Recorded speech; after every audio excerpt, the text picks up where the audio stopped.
Once again, here we go. Hello. Hello, everybody. And hello, all viewers. Uh, Domestic Violence Counselor, once again, for another class. This evening's topic is going to be a topic called My Language and My Actions Make Me Responsible. My language and my actions make me responsible. People say, I'm not responsible for what I say to you. Not true.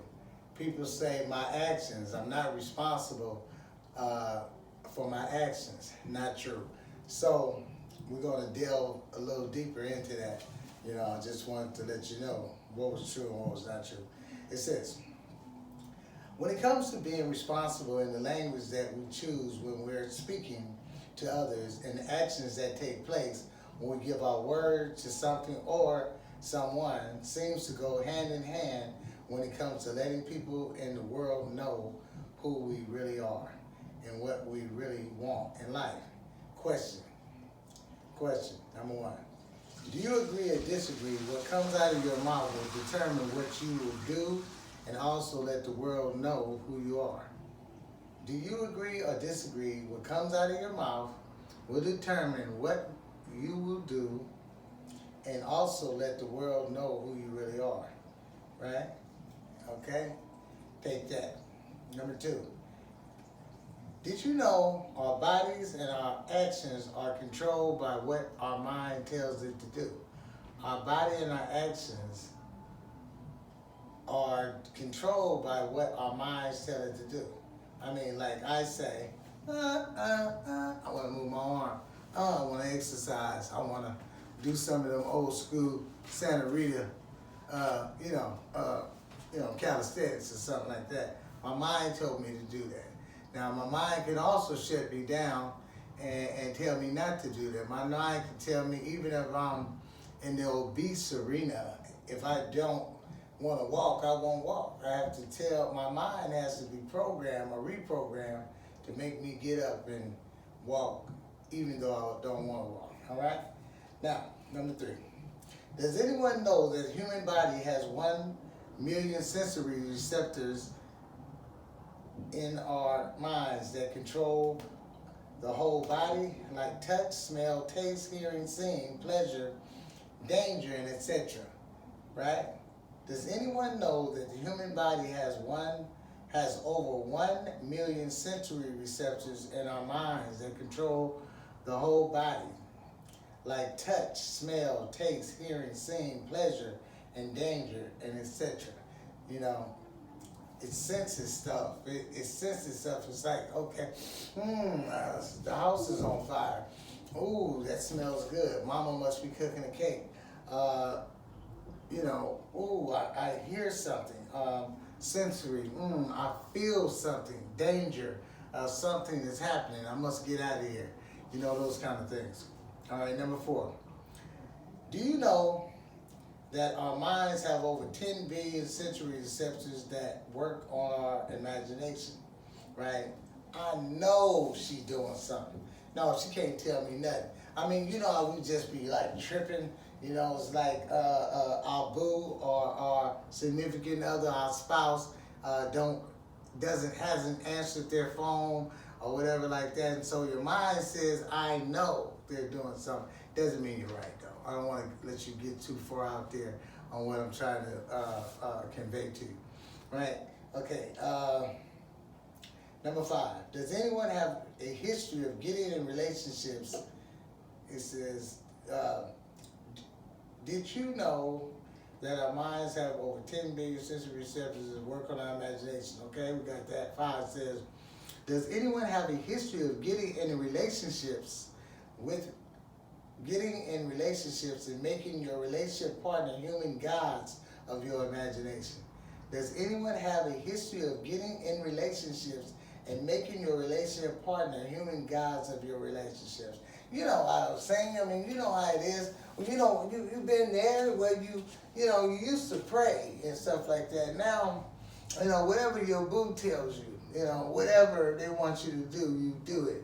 Right? And I'm not saying that all the things that one would want you to do is bad. But it's like, I don't think it would be a good idea to put our relationship partners higher than God.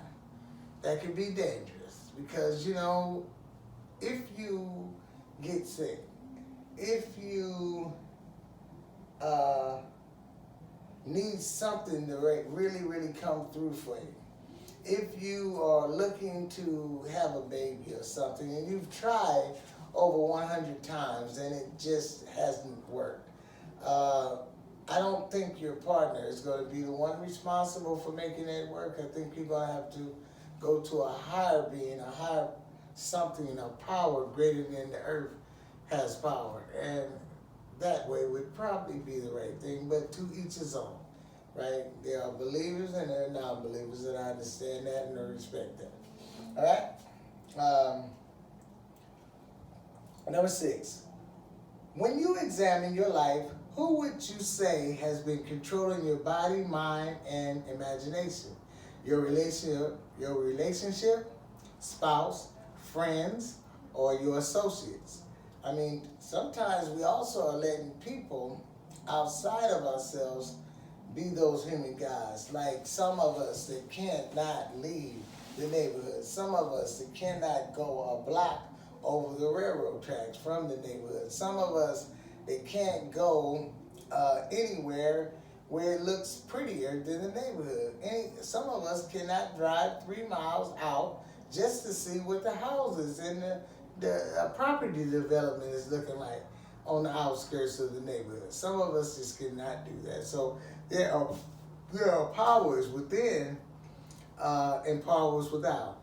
It's many times we are allowing the powers without to dictate our direction. All right. Okay. Number 7. In most of your relationships, are you the predator or the prey? Number 7 says, in most of your relationships, are you the predator or the prey? Right? Number 8 says, have you ever gotten in a relationship and believed that you were the predator and later found out you were actually really the prey?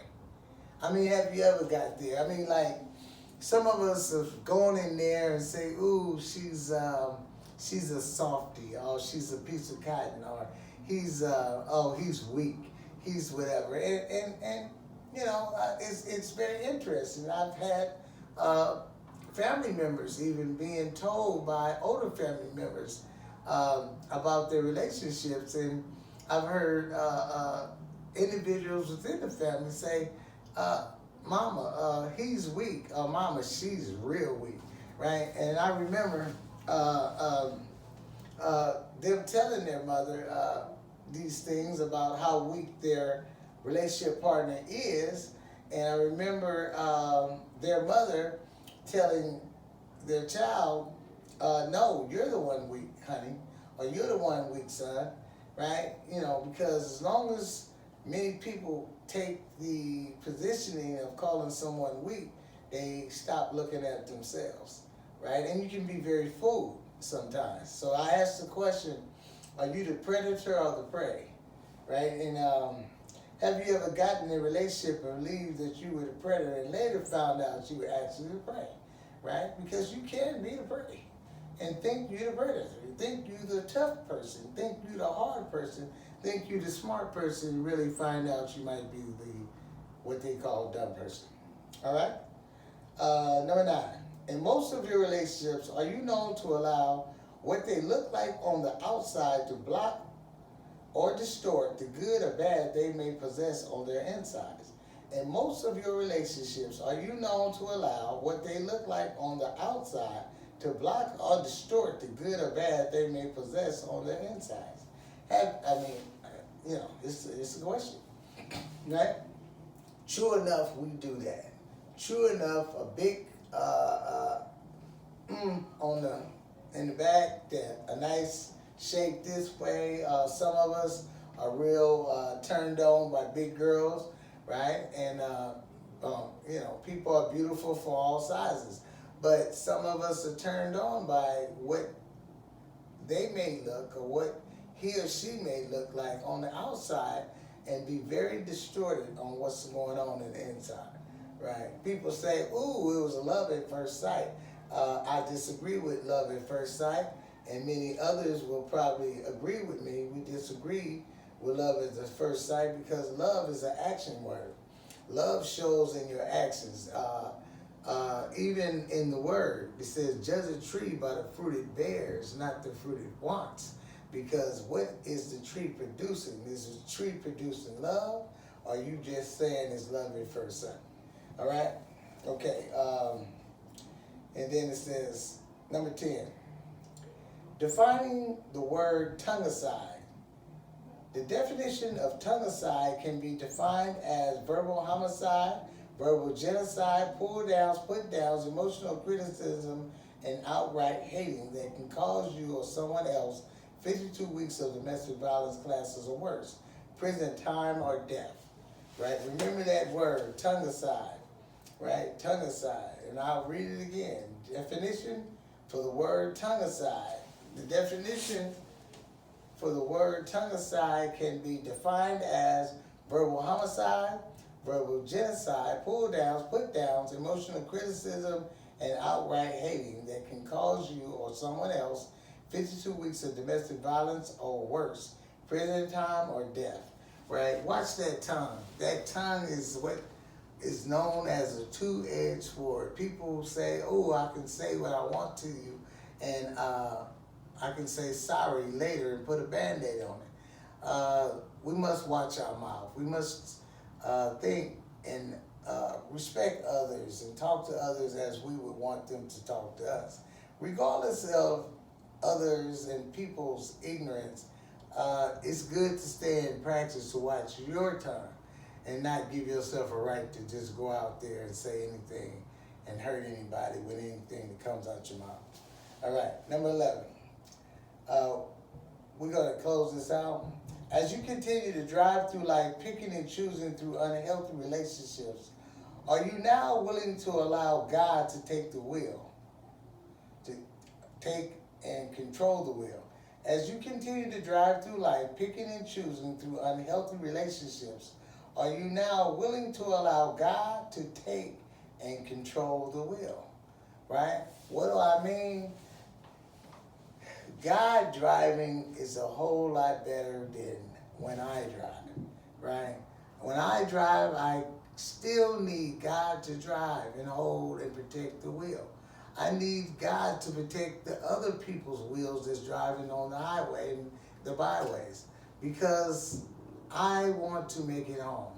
I don't want to just trust on my driving. I want to trust on God's guidance and protection, right?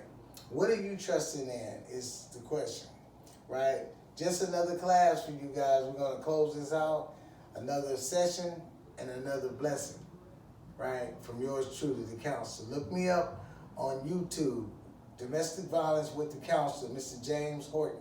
Domestic Violence with the Counselor, Mr. James Horton, on YouTube. Thank you again for attending my class.